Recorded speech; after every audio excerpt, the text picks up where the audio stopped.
여러분들이 그 창조론자들이 더 이상 사용해서는 안 되는 주장들, 특별히 그 밑에 제가 그 영어로 써놨는데 요 영어를 넣고 구글에서 검색을 해 보시면은 여러 개의 그 글들이 뜹니다. 그래서 사실 이 주장들이 여기 제가 소개하는 것은 제가 새롭게 주장하는 것은 여기는 없습니다. 없고 지난 우리 한국에서 40년 동안 일어났던 창조론 운동에서 초기에는 우리가 그야말로 참 열정을 가지고 막 주장을 했는데 나중에 보니까 전혀 아니다.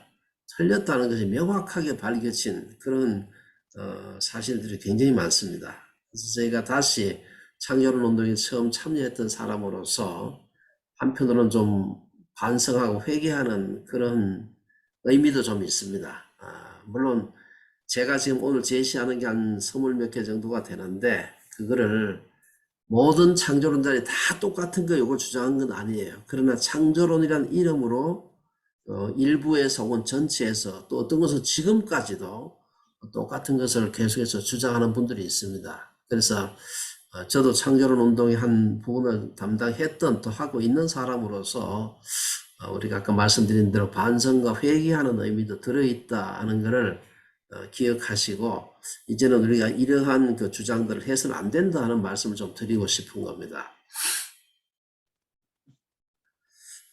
대충 소스는 뭐 이런 건데 제가 말씀드린 대로 그 영어 제목을 긁어가지고 여러분들이 아마 구글링을 해보시면은 여러 그 사이트들이 나옵니다. 그래서 한번 도움이 되기를 바라고 또 제가 지난 6월 달에 완간을 했던 창조론 대강자 시리즈 7권 내용 중에 대부분의 것들이 이 속에 다 사실은 이 커버가 돼요. 이 속에 들어 있습니다. 그래서 제가 오늘 빠르게 말씀을 드릴 텐데 좀 내용이 조금 어려운 부분도 있고 그래요. 그래서 다 이해하시지 못하더라도 좀 관심 있는 분들은 또 책이라든지 다른 걸 또 참고하시면 좋을 것 같습니다. 목적은 우선 여러분들이 제가 여기 한두 개 제가 좀 인용을 했습니다만은 잘못된 과학적 주장이나 편향된 성경 해석, 성경 해석을 틀렸다 뭐 그렇게도 표현할 수도 있는데 제가 봤을 땐 좀 한쪽으로 치우친 그런 성경 해석을 통해서 교회나 우리의 신앙이 조롱거리가 되게 해서는 안 된다 하는 것이 오늘 우리 포럼의 목적입니다. 제가 그 중에 어떤 한 사람이 기독교인들 중에 특별히 창조론자들 중에서 천동설 주장하는 사람이 지금도 있습니다. 물론 이건 제가 지금 한국의 창조론자들이 그렇다는 말은 아니고 전 세계적으로 봤을 때 천동설 주장하는 사람들은 다 창조론자들입니다. 창조론자가 다 천동설 주장한다 그건 아니고 이렇게 주장하는 사람들은 천동설 주장하는 사람들은 다 창조론자들이에요. 그래서 좀 조롱하는 그런 댓글들이 뭐 여기저기 있습니다. 이건 제가 하나 긁고 온 건데 그래서 이대로 가서는 안 된다. 이 책 제목입니다. 제가 잠깐 좀 오렸는데 기독교 변하지 않으면 죽는다. 뭐 이런 말을 많이 들었을 겁니다. 아마.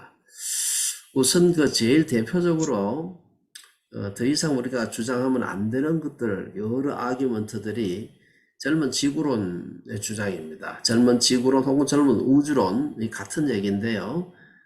우주를 중심으로 할 때는 젊은 지구론, 혹은 지구의 나이를 중심으로 할 때는 젊은 지구론. 여기에서 몇 가지 제가 조금 소개를 할 텐데요. 특히 방사성 동위원소 같은 거 얘기할 때 조금 내용이 어렵습니다. 어려운데 다 이해하지 못하시더라도 또 뒤에 또 다른 채널을 통해서 조금 더 깊이 관심 있는 분들은 공부하시면 좋지 않을까 생각이 됩니다.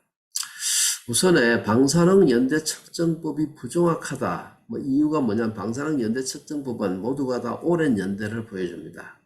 뭐 모두 다는 아니지만 특별히 지구 연대를 측정하는 여러 가지 방사성 동위원소가 많이 있잖아요.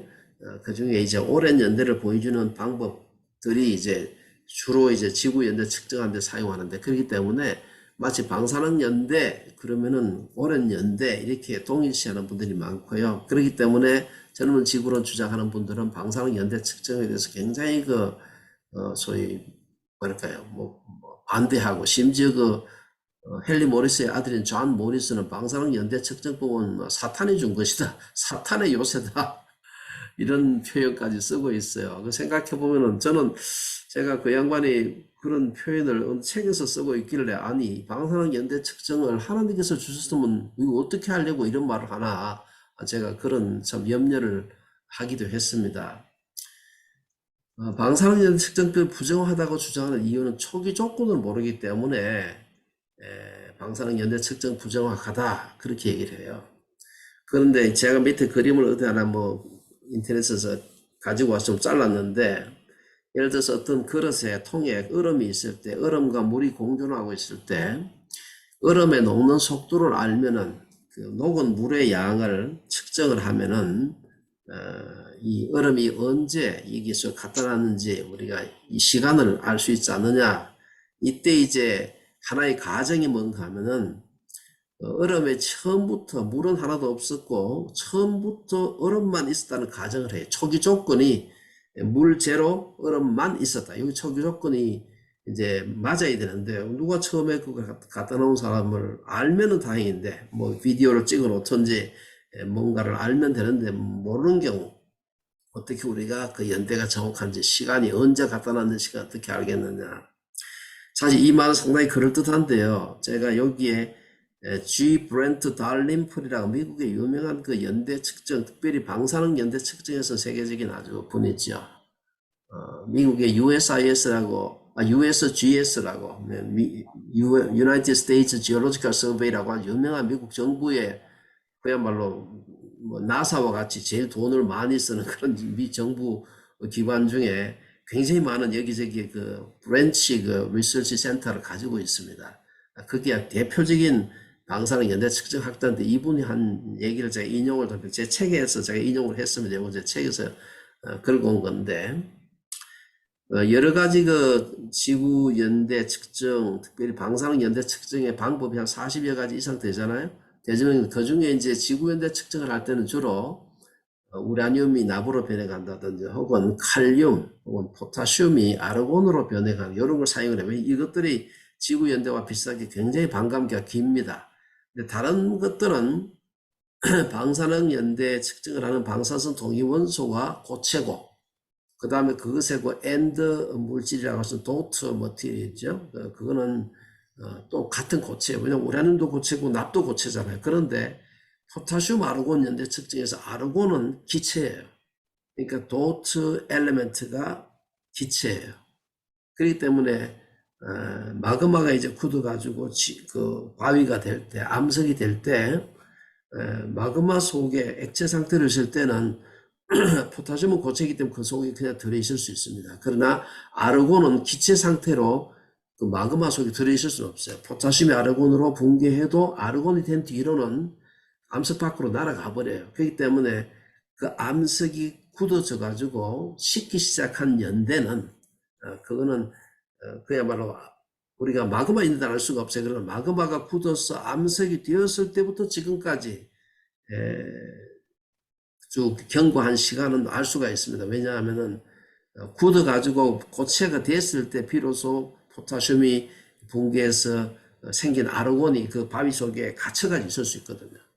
그래서 다른 연대 측정 방법은 몰라도 포타슘 아르곤 연대 측정 방법은 초기 조건이 제로라고 하는 적어도 암석이 굳기 시작한 그때 이후에 연대 측정은 정확하게 알 수가 있는 거예요. 마그마 상태에서는 제로이기 때문에. 예.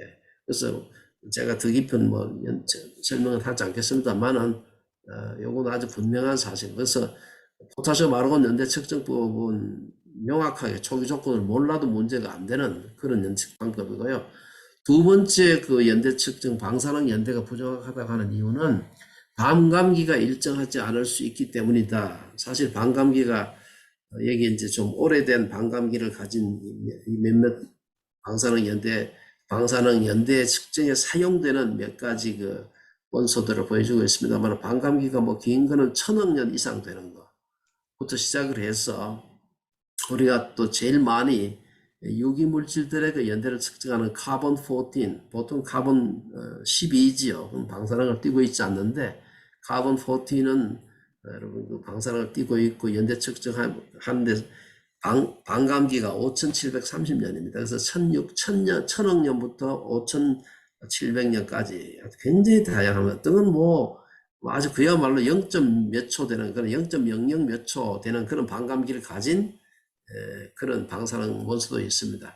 과연 이 반감기가 일정하지 않을까? 그렇지 않습니다. 반감기가 굉장히 정확하고요. 어떤 사람은 그러면 1000억 년 기다려 봤느냐? 1000억 년 기다려 볼 필요 없습니다. 5700년도 기다려 볼 필요 없어요.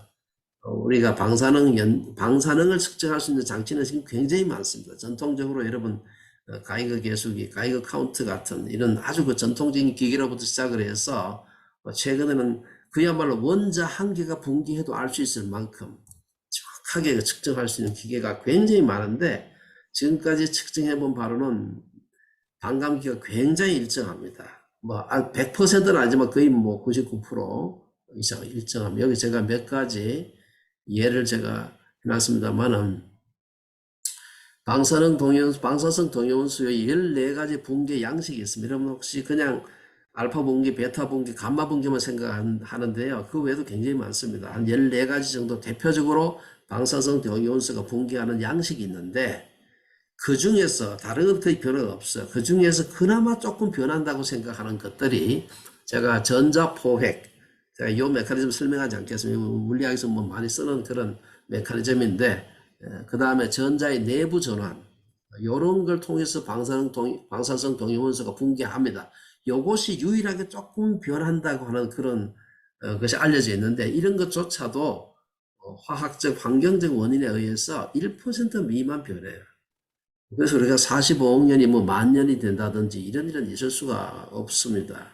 그래서 다른 붕괴 모드, 아까 제가 14가지 붕괴 모드가 있다고 그랬는데 이 중에서 이 2가지 제가 제외한 나머지 붕괴 모드로 인한 방사성 동위원소의 붕괴도 이게 타입가 있네요. 온도인데 온도나 압력, 뭐 화학적 환경, 전자기장, 중력장 뭐 이런 외부 환경에 그 영향을 받지 않습니다. 제가 옆에다가 소스를 제가 적어놨습니다.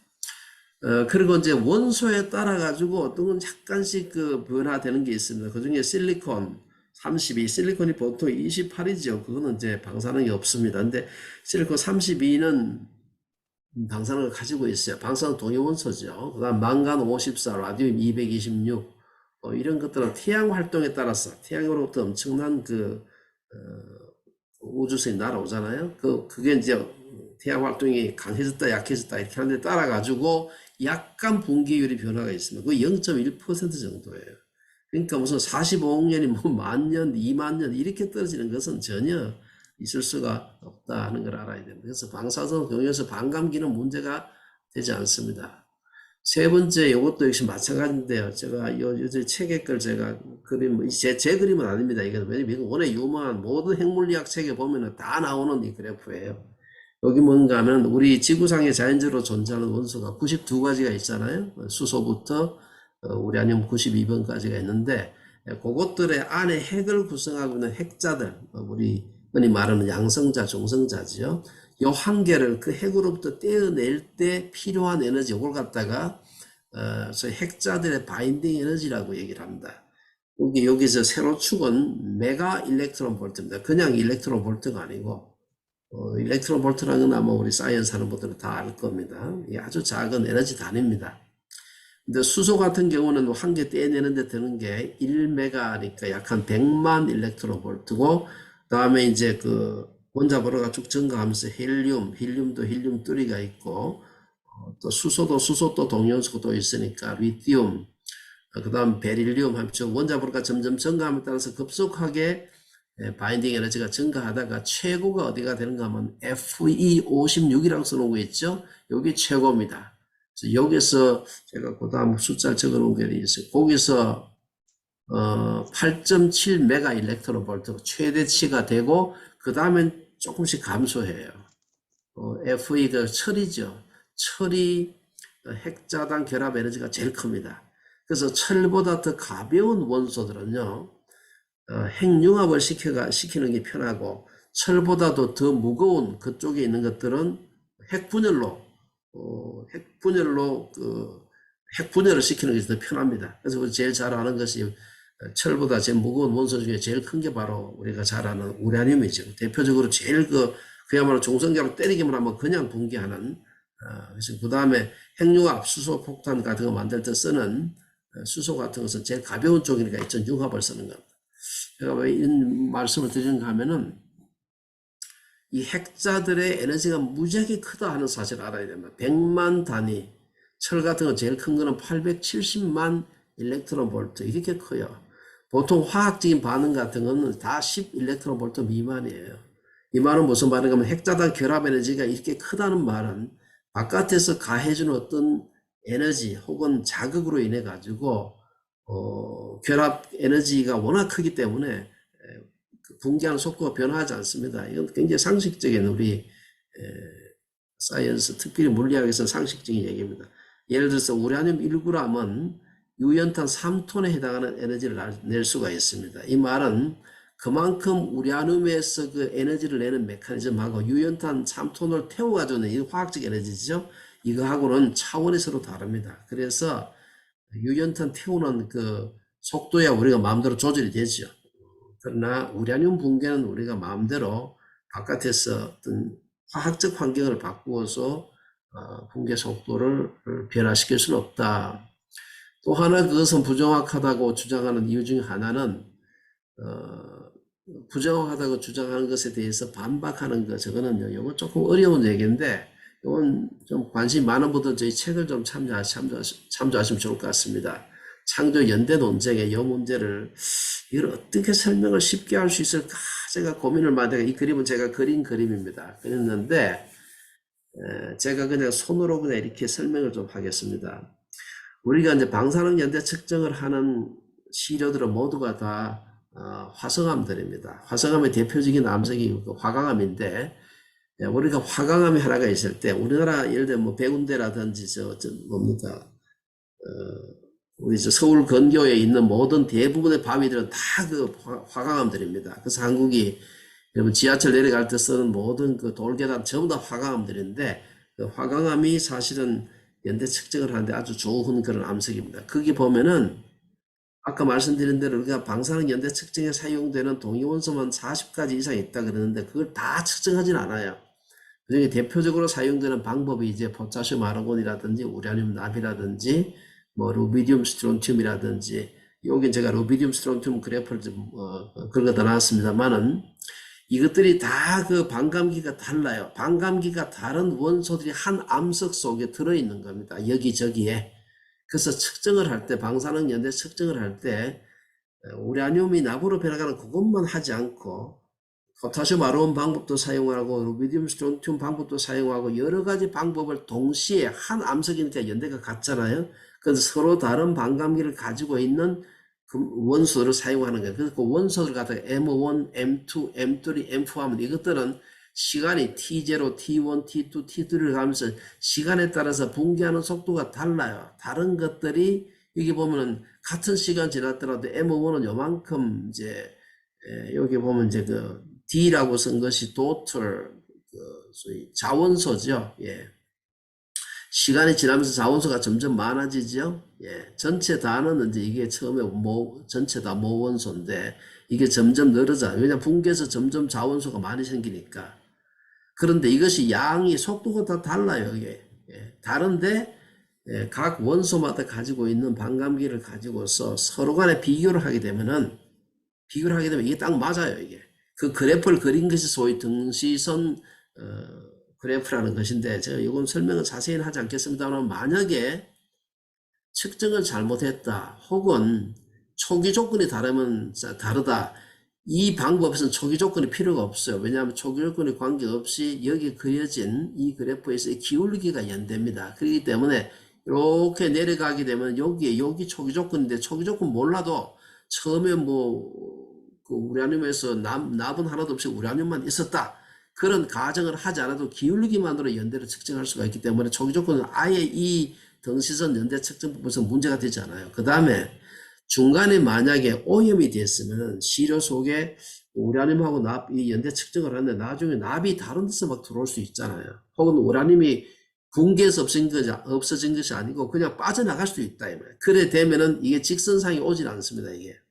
그래서 그 금방 알 수가 있어요. 아, 이거는 오염 때문에 혹은 우리가 방사능 연대 측정하는 원소의 일부가 중간에 빠져나가서, 왜냐하면 오랜 시간이 지나서 우리가 그걸 측정하기 때문에 그거를 방사능 연대 측정법 중에서도 여러 가지 방법이 있지만 등시선 연대 측정법 아이소크론 방법에 의하면 그건 전혀 원천적으로 들어올 여지가 없어요. 그래서 이 문제 초기 조건이라든지 혹은 오염 문제라든지 전혀 아예 원천적으로 배제가 됩니다. 여러분 우리가 분명히 아는 게 좋고요. 엊그제 해서 제가 방사능 연대 측정법 제가 지나가 그 다음에 지표면의 운석 먼지 두께가 지구가 젊다는 것을 증가한다. 이게 상당히 오랫동안 창조과학에서 많이 얘기하던 겁니다. 그 대표적인 예가 이제 한스 패터슨이라는 사람이 실제로 발표는 1960년에 했지만 측정은 1957년인지 8년인지 그때 했어요. 하와이에 가면 하와이에 그 섬이 여러 개가 있는데 하와이에 그 마운트 로아라는 산이 있어요. 화라산입니다. 지금도 뭐 연결 뿜고 있고 이런데 마우나 키아라고 하는 산도 있고 둘 다 그 빅 아일랜드에 있는 대표적인 큰 그 화산이죠. 이 화산 꼭대기 올라가가지고 이제 거기에서 거기 꼭대기 올라가야 이제 지상의 여러 가지 오염 가능성이 적다고 생각해서 한스 패터슨이라는 사람이 거기에 있는 공기를 갖다가 포집을 해가지고 내려와서 공기를 분석을 해보니까 그 속에 니켈을 갖다 측정을 했어요. 왜냐하면 지표면은 니켈의 함량이 굉장히 적은데 운석 먼지 속에는 니켈의 함량이 굉장히 많거든요. 그래서 그걸 기초로 해가지고 지구상에 떨어지는 연간 떨어지는 운석이 얼마나 지표면에 떨어질까? 그때 한 것이 1430만 톤 per year, 1년에 한 1430만 톤 떨어진다. 이걸 헨리 모리스가 그 유명한 scientific creation, 우리말로는 창조자 진화자 하는 말로 오래전에 번역이 돼서 우리나라 창조과학 운동에 사실 방아쇠를 당겼던 책에 그걸 소개를 했어요. 근데 그게 그 뒤로 이제 그 굉장히 많은 사람이 측정을 했는데요. 그 측정이 굉장히 잘못됐다는 것이 그 뭐 창조 진화를 떠나가지고 우리 과학자들 사이에 많이 이제 확정이 돼 있고요. 최근에는 연간 유입률이 1430만 톤이 아니고 대충 한 1.5만 톤 per year 정도다. 이건 다른 여러 가지 증거들이 한 개만 대기 중에 무슨 그 니켈 함량만 측정한 게 아니고요.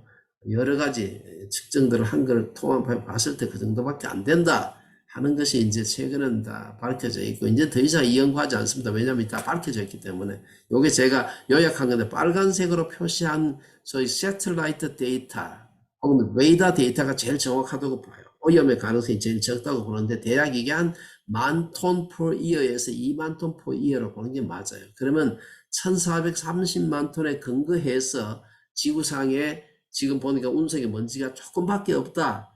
따라서 지구는 굉장히 젊다고 얘기했는데 그게 아니고 지금 현재 그 얘기하고 있는 것보다는 원래 떨어지는 양이 한 1000분의 1밖에 안 된다.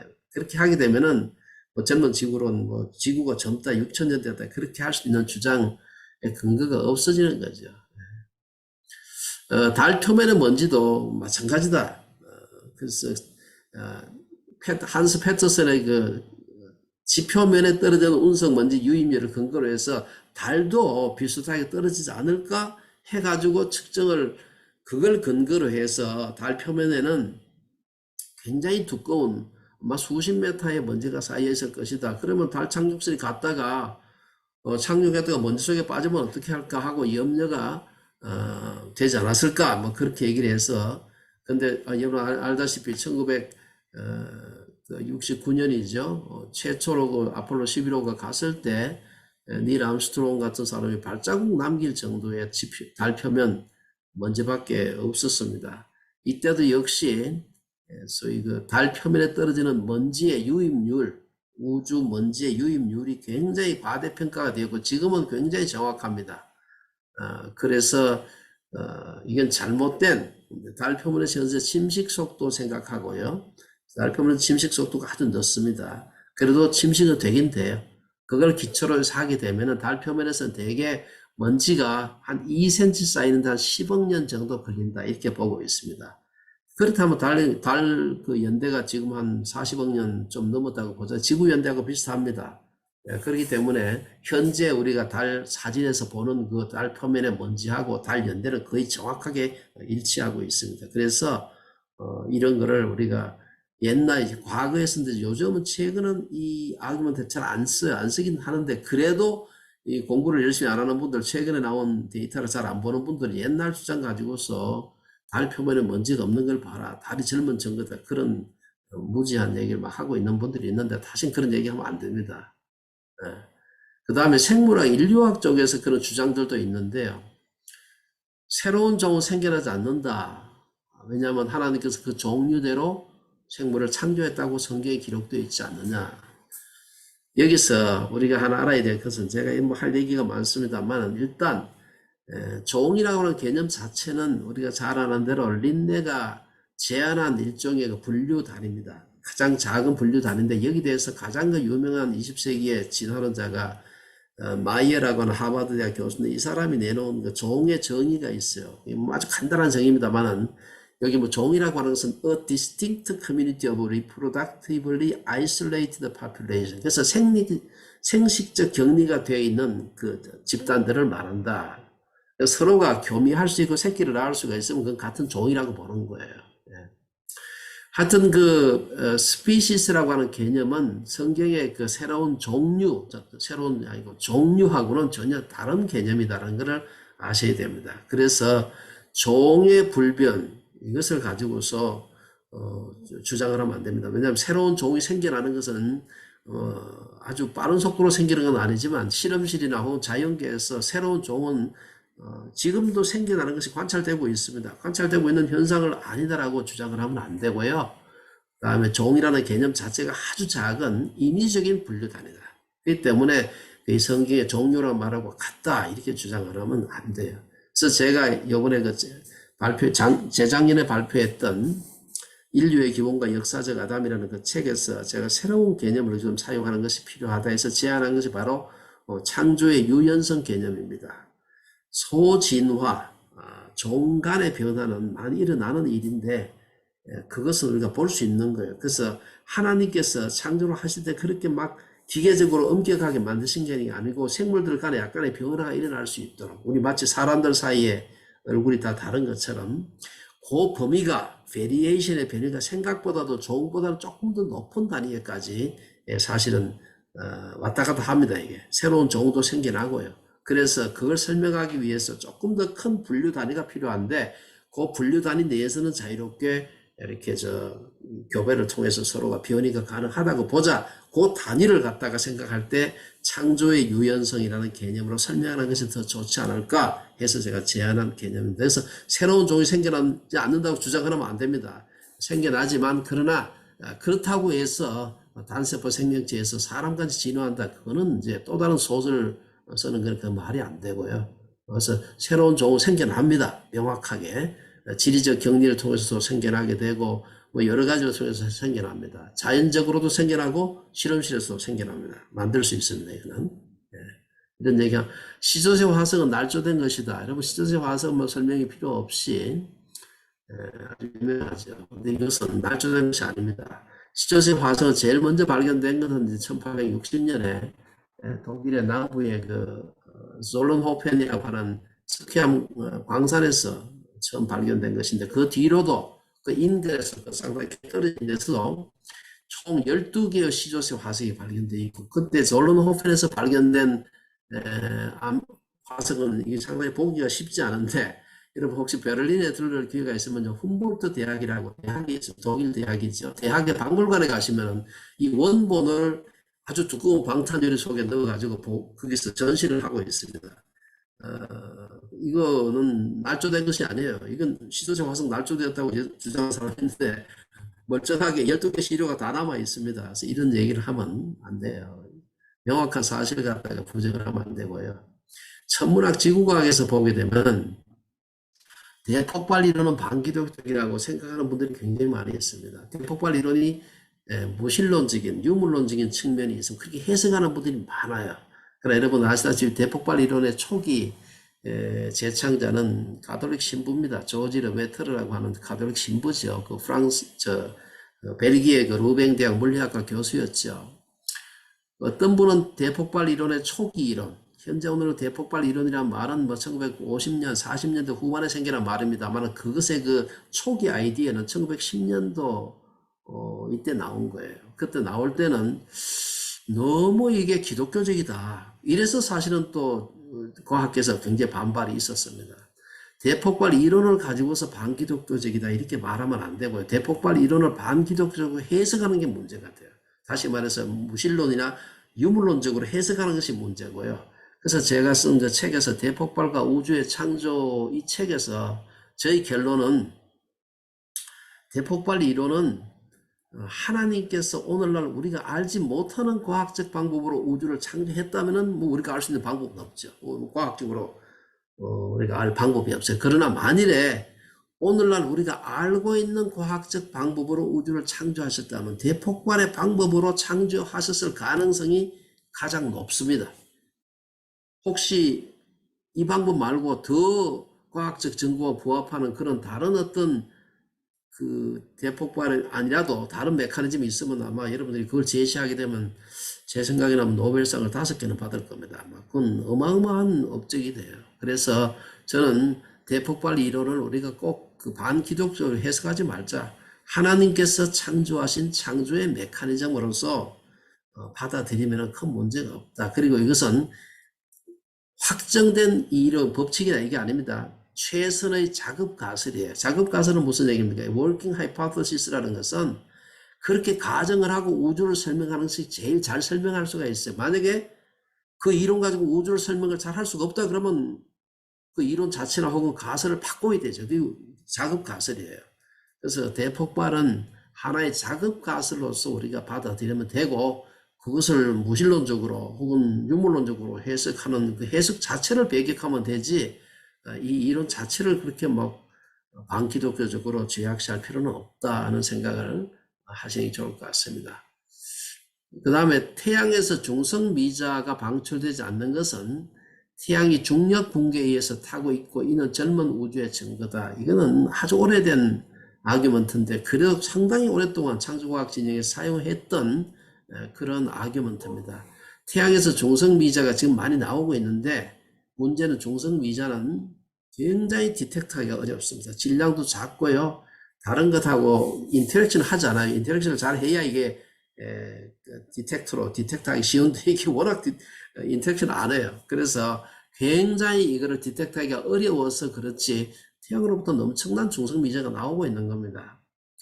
그래서 그걸 모르기 때문에 태양이 중력 붕괴에서 타고 중력에서 막 이러면 마치 초신성 폭발을 중력 붕괴 하잖아요. 그렇게 해서 태양이 타고 있다. 그렇게 하면은 태양이 젊다는 다시 말해서 우주가 젊다는 것을 증명할 수가 있는데 이거는 지금은 뭐 거의 사용하지가 않습니다.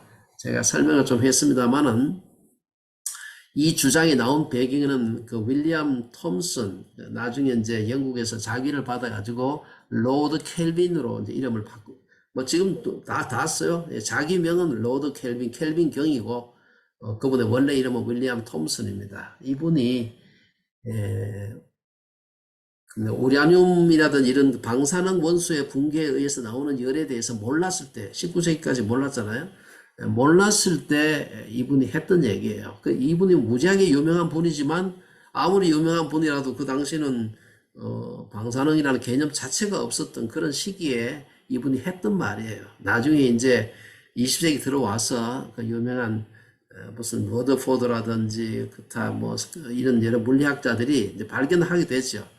원자가 붕괴하게 되면 원자 핵이 붕괴하게 되면 어마어마한 에너지가 나온다 해서 태양광의 원인이 무슨 그 우리 지구상에 타는 화학적인 여러 가지 무슨 연소 현상이 아니고 방사능 프로세스다 하는 것이 알려지고 난 뒤에는 이 아이디어 자체는 전혀 이건 그야말로 말도 안 되는 어디 가서 이 얘기하면 굉장히 무지한 소리 듣습니다. 그래서 태양은 중력 붕괴에서 타고 있지 않습니다. 핵 반응, 특히 핵융합에 의해서 타고 있다는 것이 지금은 뭐 초등학교 아이들도 다 알고 있는 얘기인데 이걸 가지고서 자꾸 그 태양이 몇천 년 전에 만들어졌다는 주장으로 자꾸 사용을 하면 안 되죠. 네. 판구조론은 틀린 것이다. 여러분 20세기에 지구과학에서 가장 큰 업적이 바로 판구조론이 나온 겁니다. 다른 이제 이 판구조론은 대륙이동설을 설명하기 위해서 나온 하나의 이론인데요. 여러분 지구상에 우리 지구의 그 표면적을 전체 보게 되면 지각 한 지표면에서 몇십 킬로 정도 떨어진 밑에 깊이가 그 깊이까지 판으로 되어 있죠. 대략 크게는 한 15개 정도. 뭐 조그만 판까지 합치면 뭐 굉장히 수도 없이 많습니다. 이것들이 마치 물 위에 떠 있는 것처럼 움직이면서 부딪히는 데서는 뭐 화산 폭발도 일어나고, 또 뭡니까 지진도 나고, 그로 인해서 여러 가지 쓰나미도 나고 이런 현상들이 막 일어나는데, 이걸 설명하는데 20세기에 처음에는 하나의 가설로서만 지구가 여러 개 판으로 이루어져 있고 이것이 움직이면서 이런 현상이 일어난다라고 했는데, 지금은요 그야말로 잘 알려져 있습니다. 알려졌다는 말이 아니고 잘 증명되어 있습니다. 왜냐하면은 옛날에는 대륙이 움직이는 속도가 워낙 느리기 때문에 측정하는 게 어려웠어요. 근데 1960년대 들어와 가지고 아시는 대로 레이저라는 게 발명되게 되고, 레이저를 통해 가지고 더더구나 레이저를 우리 지구상 높은데 인공위성 띄워놓고 인공위성의 반사판에다가 밑에서 쏘아 가지고 저쪽 대륙까지 해서 삼각측량법으로 측정을 하게 되면은 1년에 몇 밀리미터 움직이는 대륙 이동을 검증 가능합니다. 측정이 가능해요. 쉽게 말해서 아주 정밀 측정이 가능해요. 그래서 지금 지구에 판이 있고 판이 움직인다고 하는 것은요, 지구 과학에서 가장 중요한 그런 20세기 업적으로서 아주 웰 프루브된 그런, 근데 이거 뭐 판 구조로 틀렸다 이런 주장을 이게 이제 왜냐하면 이게 노아 홍수를 증거하기 위해서 이제 막 판 구조로 틀렸다고 막 주장하는 사람이 있는데, 그렇게 얘기하면 안 됩니다. 그러면 그야말로 우리가 조롱을 받습니다. 그 다음에 광속의 시간에 따라서 느려졌다라고 주장하는 사람들이 있어요. 이것도 뭐 얘기가 긴 얘기인데 제가 간단하게 말씀드리면요, 광속은 시간에 따라서 느려지지 않습니다. 왜 느려졌다고 생각합니까? 우리 지구상에서 봤을 때 지금 우리가 그 최근에 와서는 이제 대폭발이 일어난 지 지금 137억 년 하다가 근래에 와서 138억 년이다. 지금 조금 바꾸었습니다. 137억 8천 몇백 광년이다. 이렇게 이제 얘기를 하는데, 실제로 우리가 관측할 수 있는 천체의 가장 오래된 천체도요, 최근에 그 제가 그 다음 것도 연결되어 있긴 한데, 거의 그 대폭발 일어나고 난 뒤에 한 3억 5천만 년 지났을 때부터 측정이 가능해요, 이게. 그런 천체들이 지금 볼 수 있습니다. 특별히 최근에 그 제임스 웹 우주 망원경 올리고 난 뒤에는 이전에 그 허벌 텔레스코프보다도 지금 더 그 관측 범위가 넓어졌습니다. 그래서 130억 광년 이상 떨어진 천체들이 지구에서 보이거든요. 다시 말해서 그 별빛은 오는데 130억 년 이상 걸렸다는 의미예요. 그렇다면 지구가 우주가 오래됐다는 얘기인데 말이 되지 않지 않느냐. 성경은 뭐 만년 이내라고 얘기를 하는데 그런 얘기를 하면 안 됩니다. 어떻게 저 빛이 여기 도착했을까 설명하기 위해서, 옛날에는, 지금은 여러분 아시다시피 광속이 1초 동안에 30만 킬로미터 per second 이렇게 가잖아요. 옛날에는 초당 뭐 수억 킬로미터 per second 오다가 점점 느려져 가지고, 그래서 실제로는 지구는 6천년 전에 우주가 만들어졌지만 최근에 와서 이제 빛이 느려져 가지고 그렇지, 옛날에는 무지하게 빨랐다. 다시 이제 젊은 지구론을 설명하는데 광속이 시간에 따라서 막 느려져 가지고 그렇다라고 주장을 한 분들이 있었어요. 이것은 잘못된 주장입니다. 명확하게 광속은 느려지지 않았고요. 광속 측정의 역사가 1676년에 덴마크의 올레 레무라는 분이 천문학적 방법으로 광속을 측정한 이래 지난 300년 동안 무지하게 많은 사람들이 광속 측정을 여러 가지 방법으로 시도했는데 광속은 일정합니다. 그리고 시간이 지나면서 변화하는 것은 광속 측정의 오차의 범위만 줄어드는 그 경향성만 보이지 광속 자체는 변하지 않습니다. 그리고 제가 밑에 갑자기 제가 그 막스웰 방정식을 써놨는데, 막스웰 방정식에 다른 건 볼 필요가 없고요. 두 번째 방정식에 예를 들어 C분의 1, C라는 게 그 상수가 보이죠. C가 광속입니다. 여러분, 광속이라는 것은 단순한 상수가 아니에요. 이건 대표적인 우주를 구성하는 소위 말해서 그 우주 상수입니다. 이게 변하게 되면요, 막스웰 방정식은 오늘날 우리가 전자기적인 여러 가지 상호작용에 의해 가지고 이 물질계가 유지가 되고 있잖아요. 이 유지가 되고 있는 물질계 자체가 광속이 변하게 되면 물질계 자체가 유지가 안 돼요. 이게 나는 물리학의 굉장히 기본적인 상식인데, C가 그냥 혼자 독야청청하는 우주상수가 아닙니다. 각종 방정식에 다 들어가요. 핵 붕괴하는 데도 C가 다 들어갑니다. C가 변하게 되면은요, 원자 핵도 존재할 수가 없어요. 지표면에 있는 모든 물질 세계, 눈으로 우리가 볼 수 있고 만지는 이 물질 세계가 유지가 안 돼요. 그래서 이것은 이런 주장을 하면 안 됩니다. 이건 굉장히 좀 그야말로 참 우리가 몰라서 그런 거죠. 그 외에 이제 예, 한 개만 더 제가 조금 요건 제가 오늘 아침에 제가 사실은 좀 집어넣은 건데, 그래서 먼 데로부터 오는 빛이 점점점 느려졌다. 이렇게 그 주장이 안 맞으니까 하나님께서 오는 빛을 창조하셨다. 그렇게 이제 지구가 우주가 젊다는 것을 증거하기 위해서 주장을 막 했습니다. 과거에 했고 지금도 이 주장하는 분이 소수가 있어요. 그래서 지구가 우주가 1만 년 미만이다라는 것을 증명하기 위해서 이 주장을 하는 사람이 있는데요. 예를 들어서 모든 별들은 혹은 천체들은 과거에는 1만 광년 이내에 있는 것들인데 사람들이 거리 측정을 잘못해가지고 그게 뭐 130억 광년처럼 이렇게 보이지만 실제로는 1만 광년 이내다. 옛날에는 거리 측정 잘못했다고 생각했는데 여러분 우주까지 거리 측정하는 건 지상에서 거리 측정하는 것보다는 훨씬 더 어렵습니다. 그렇지만 근래에 와서 거리 측정하는 방법이 한 개가 아니고 한 5가지 방법으로 이렇게 측정을 해서 크로스 체킹을 합니다. 그래서 오차의 한계가 지구상에서 있는 여러 거리 측정보다는 오차의 한계가 크지만 그러나 굉장히 정확하게 측정을 합니다. 그래서 거리 측정을 잘못했다는 주장을 할 수가 없게 되니까 그 다음에 나온 게 뭔가 하면 실제로는 130억 광년 떨어진 건 맞지만 130억 광년에서부터 지구의 6천 광년고 거리 곳까지 오는 빛은 만들어져 있었다. 이미 그 천체가 130광년 떨어진 천체가 만들어질 때 창조했을 때 그 빛도 130억 광년에서 지구의 아주 6천 광년 그 전까지 오는 빛은 다 창조가 동시에 같이 했다. 저는 이거는 뭐 틀렸다고 증명할 방법은 없어요. 그러나 하나님은 왜 우리 눈에 실제하지도 않은 천체들이 보이도록 하셨어요? 왜냐하면은 오는 빛까지는 그 빛이 그러면 그 광원으로부터 온 것이 아니라는 얘기인데 하나님께서 우리를 속일 이유가 있느냐? 모든 빛을 오는 빛을 창조하셨다는 주장은 정직하시고 의로운 하나님의 성품에 맞지 않습니다. 이런 주장 도저히 하면 안 되고요. 그 다음에 그랜드 캐년 얘기인데요. 이건 제 책에 나와 있어서 제가 설명을 자세히 하지 않겠습니다. 저는 뭐 아시다시피 그랜드 캐니언에 대한 책이 많이 있고 어떤 사람 우리 중에서도 보면 우리 이제 그랜드 캐니언이 노홍수 생겼다고 해가지고 그래서 생계를 삼는 분이 있습니다. 맨날 그 사람들 데리고 가가지고 그랜드 캐니언이 노홍수 때 생겼다. 제가 사실은 노홍수하고 그랜드 캐니언의 관계를 알아보려고 제가 아마 여기 저보다 그랜드 캐니언을 많이 간 분이 별로 없을 겁니다. 그랜드 캐니언에 발로 뛰면서 밑에 내려가서 콜로라도 강을 걸으면서 별짓을 다 했어요. 제가 내린 결론은 그랜드 캐니언은 노홍수와는 아무런 관계가 없다. 약간의 영향을 받았을지 모르지만 거의 관련이 없습니다.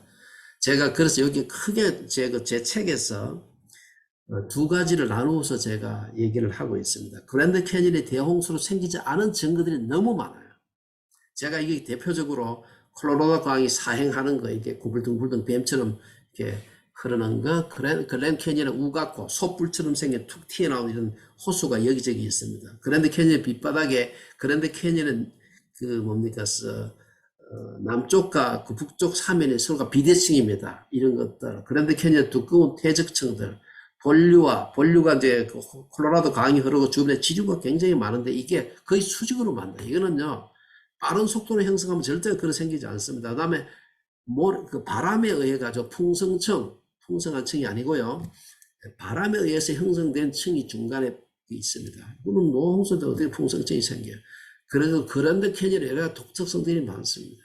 이런 증거들을 제가 자세히 설명을 해놨습니다. 사진도 찍고 이래서. 두 번째는 대홍수의 흔적이 그랜드 캐니언에 없어요. 대홍수가 이제 얼마나 거대한 그런 홍수였잖아요. 노아 대홍수가.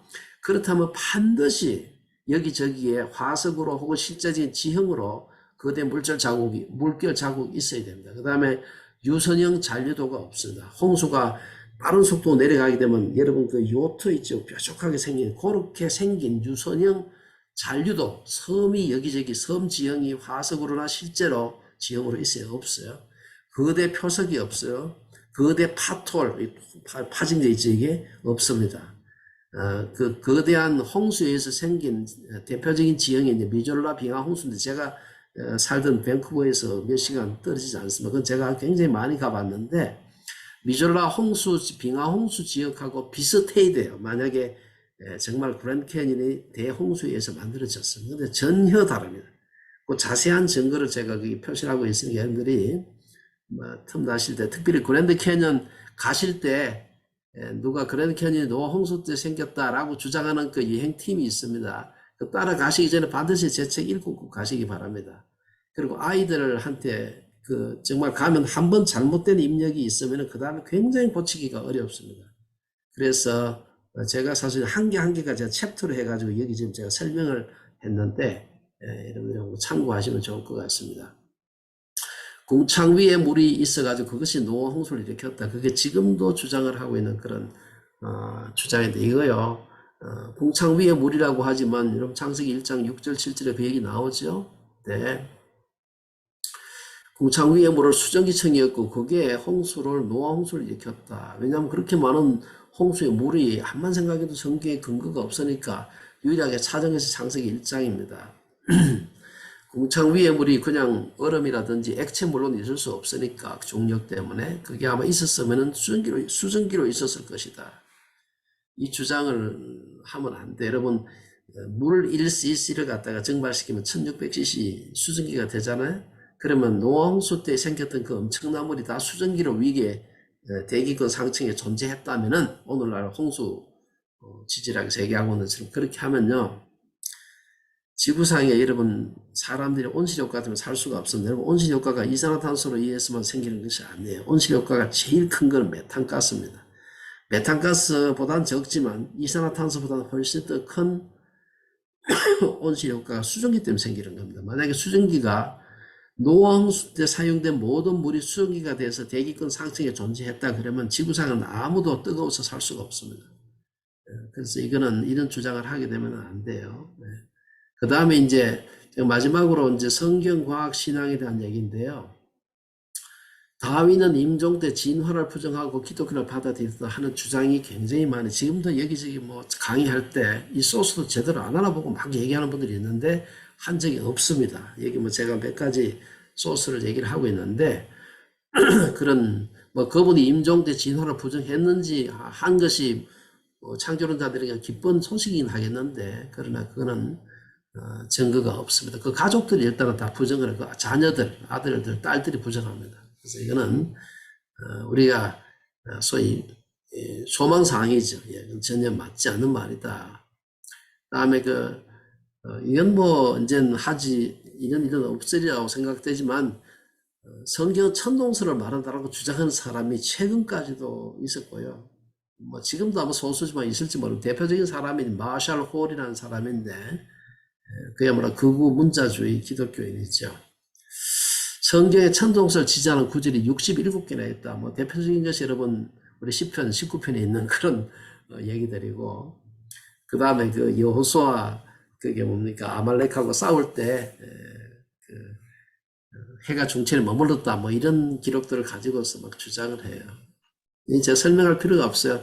저는 뭐 창조론자들이 천동설 주장한다는 말이 아니라 천동설 주장한 사람은 100% 창조과학자들입니다. 그래서 제가 이 말을 소개를 해드리는 겁니다. 왜 이런 오류가 계속 지속될까 하는 것을 제가 마지막으로 말씀드리고 제 얘기를 마치도록 하겠습니다. 왜 그럴까? 첫째는 성경관이 잘못돼서 그래요. 성경은 과학책이 아니지만 발음 과학은 성경적입니다. 그래서 성경은 여러분 아시는 대로 지금부터 건 2000년 전에 쓰여진 책이고 구약은 뭐 그보다 훨씬 더 오래됐죠. 성경을 우리에게 하나님 주신 이유는 우리에게 구원의 계시를 주시기 위해서 주신 거죠. 구원의 계시에 관한 한 우리의 삶의 그 태도나 그 어떤 방식에 관한 한 성경의 경우는 그야말로 무고합니다. 그러나 성경을 과학책이라고 생각하게 되면 여러 가지 문제가 많이 생기는 거죠. 좀 어려운 말, 요번에 조덕영 목사님 쓰시는 좋아하는 표현인데 내재를 다루는 과학으로, 내재라는 것은 우리 학문의 세계가 다 내재를 다루는 거죠. 특별히 사이언스. 내재를 다루는 과학으로 초월을 다루는 성경을 저달하지 말라. 성경은 우리 구원의 문제, 영의 세계 이런 걸 성경 얘기를 하고 있잖아요. 그걸 가지고서 과학으로 성경을 재단하지 말라는 거예요. 성경은 무오해도 해석은 얼마든지 변하고 틀릴 수 있다. 뭐 대표적으로 어거스틴이 그 얘기를 했지만 뭐 근래 신학자들 중에서 이런 얘기하는 사람이 얼마든지 있습니다. 그래서 성경은 진정한 과학 교과서다. 제가 김영길 박사님 사진을 올려놔 죄송하긴 하지만 이런 식으로 얘기를 하면 안 돼요. 성경은 진정한 과학 교과서가 아닙니다. 성경은 성경책이에요. 구원의 교과서지 과학 교과서가 아니에요. 이걸 잘못 알게 되면은 그 과학 다 필요 없다. 그러니까 성경만 보면 된다. 이런 극단적인 신앙도 생겨나게. 두 번째는 잘못된 과학관의 문제가 돼요. 모든 과학적 지식은요, 잠정적입니다. 틀렸다는 것이 확인이 되면은 옛날은 되게 맞는 줄 알았는데 그걸 뒤집을 수 있는 어떤 증거라든지 분명한 어떤 그 실험 결과가 있으면은 과감하게 폐기하죠.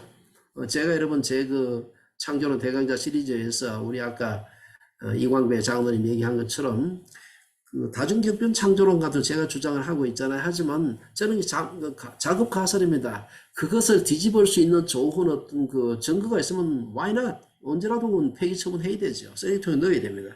그러나 그렇게 되기 전까지는 우리가 진지하게 생각을 해봐야 된다. 과학적 이론은 텐터티브하고요. 본질적으로 작업 가설입니다.